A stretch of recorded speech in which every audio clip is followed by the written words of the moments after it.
What's the laziest, easiest way you've lost weight? Passively rode a recumbent exercise bike while I played video games. I played a few hours a day and he honestly didn't even notice I was riding.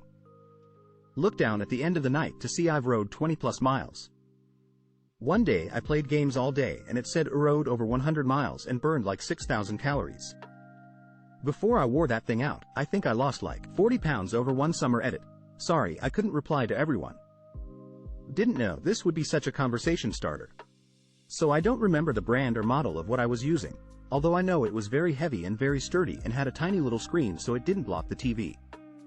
This was 15 years ago or more, but it was orange and black and want to say the brand was maybe Marcy? The seat wasn't comfy, but because it was reclined and had a backrest, it gave me the support I needed. Really the main goal here is to make it as comfy as you can so you forget you're exercising. I also am skeptical of the 6,000 calories thing. I imagine those machines are insanely inaccurate and I didn't read too much into it at the time.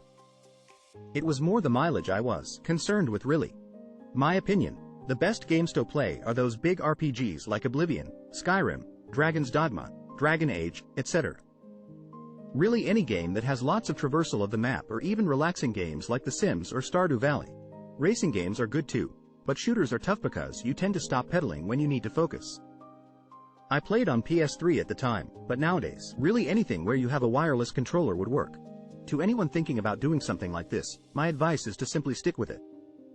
It definitely takes some work at first getting used to doing two things at once, but once you find the right resistance, the right seat length and the right game to play, you won't even notice you're pedaling.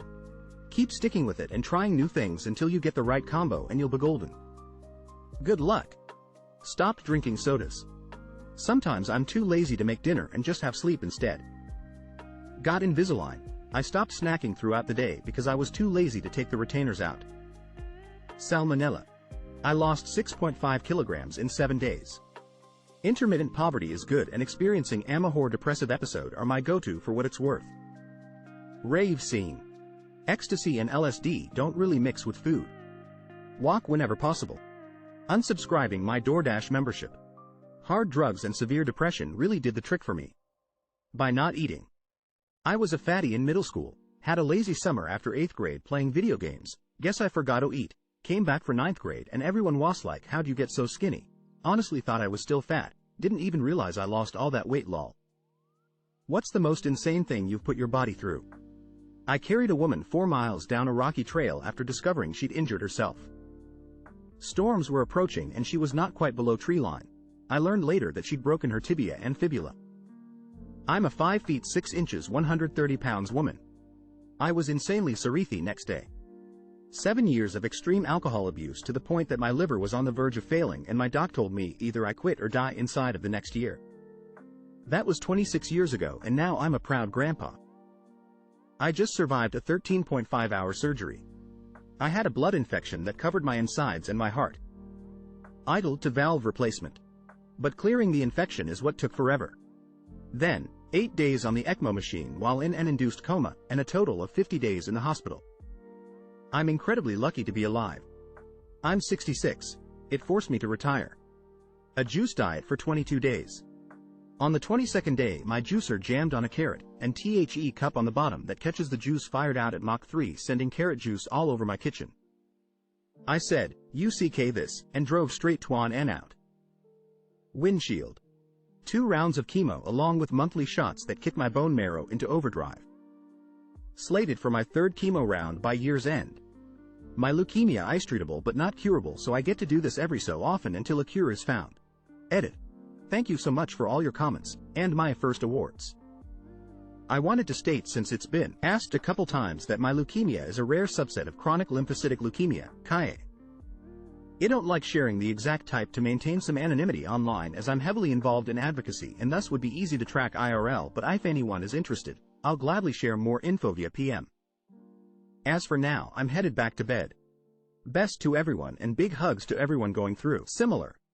I once went through an intense bout of serotonin syndrome, not intentionally.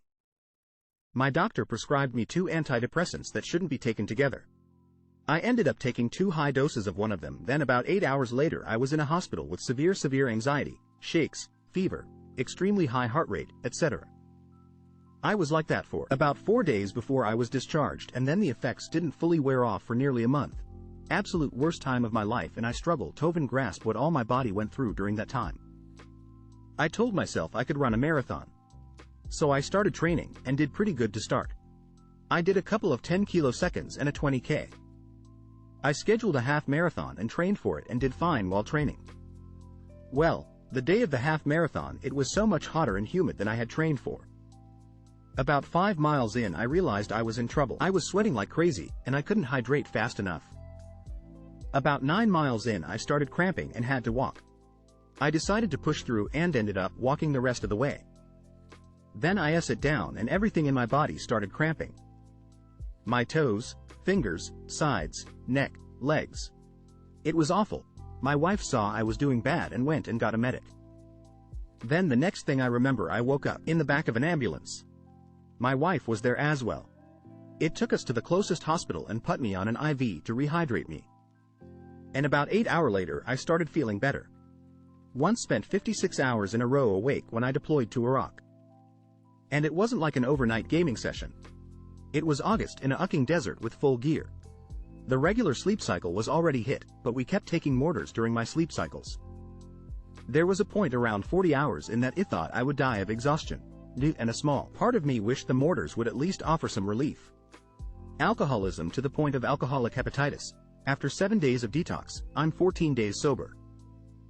I worked a 22-hour shift, went home and slept for about 4 hours, and worked another 10-hour shift. I didn't know what exhaustion truly was until then. I am pretty sure I was minutes away from passing out. Years of IV heroin abuse. Don't recommend. Not just because you might catch hep while ruining life, but because there ain't no heroin out there no more. Game's ucked. Stay far the UCK away from the game, youngins. It'll kill you these days.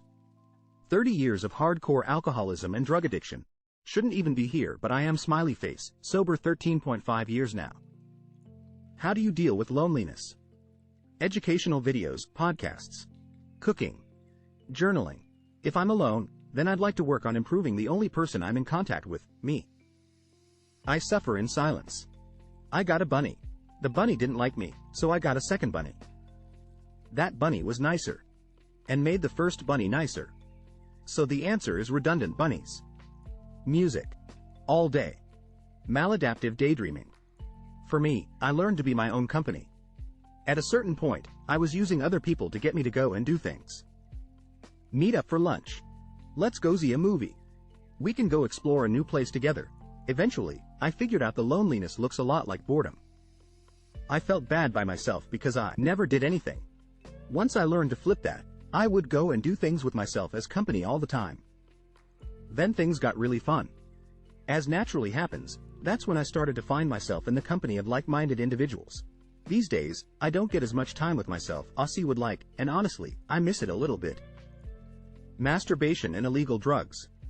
Guys who respond to the girls that post nudes on Reddit, why? I can tell they really think I'm special. I really wanted to know where she got the wallpaper, but she never replied. I think guys who comment are a mix of dudes who like the fantasy of it, some lonely guys, some that like to troll, degrade, and some who genuinely like to give a compliment.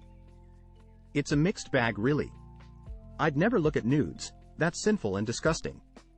Once I told a girl her breasts would make perfect jumps for Hot Wheel cars and she said it was the best compliment she's ever received. Get on my level. What screams, I'm insecure. Scrolling through this post to see if something Udo is mentioned. Deleted. The one-upper. Putting someone down in a group conversation to make themselves seem better. Not being able to admit when you are wrong and making bullshit explanations or changing the facts to make it sound like you were right all along. Taking hit too personally and accusing people of acting against you when they're clearly just living their lives not thinking about you. I'm too insecure to scream. Nothing screams insecurity and low emotional intelligence more than someone who calls themselves an alpha. Bragging about how being an SS hole is just who you are. Pointing out someone's flaws as a joke or a way to look cool. Constantly one-upping others in conversation. You know the type, right? You mention you went hiking over the weekend and they've suddenly climbed Everest. Twice. It's like they're playing a never-ending game of top trumps with their life experiences. Insecurity level, expert. Asking for validation through social media sites. What is one thing that would make you sleep with your ex again? Well, after everything they've put me through mentally, emotionally, and financially? They'd have to probably say something along the lines of, "Do you want to sleep with me?" I'd sleep with her again in a heartbeat. That part was great. It was the everything else that I wouldn't do again. Lobotomy. I love the stark difference from anything lol to I would rather be found dead. Amnesia. I sleep with my ex-girlfriend all the time. She's the wife now. First, she'd have to come back to life. If she could take back the 4 separate unprompted, unrelated times that she told me I don't turn her on and her in-depth explanation of why each time. If she asks, "I am lonely," she'd literally have to roofie me. I wouldn't ucker with your ick.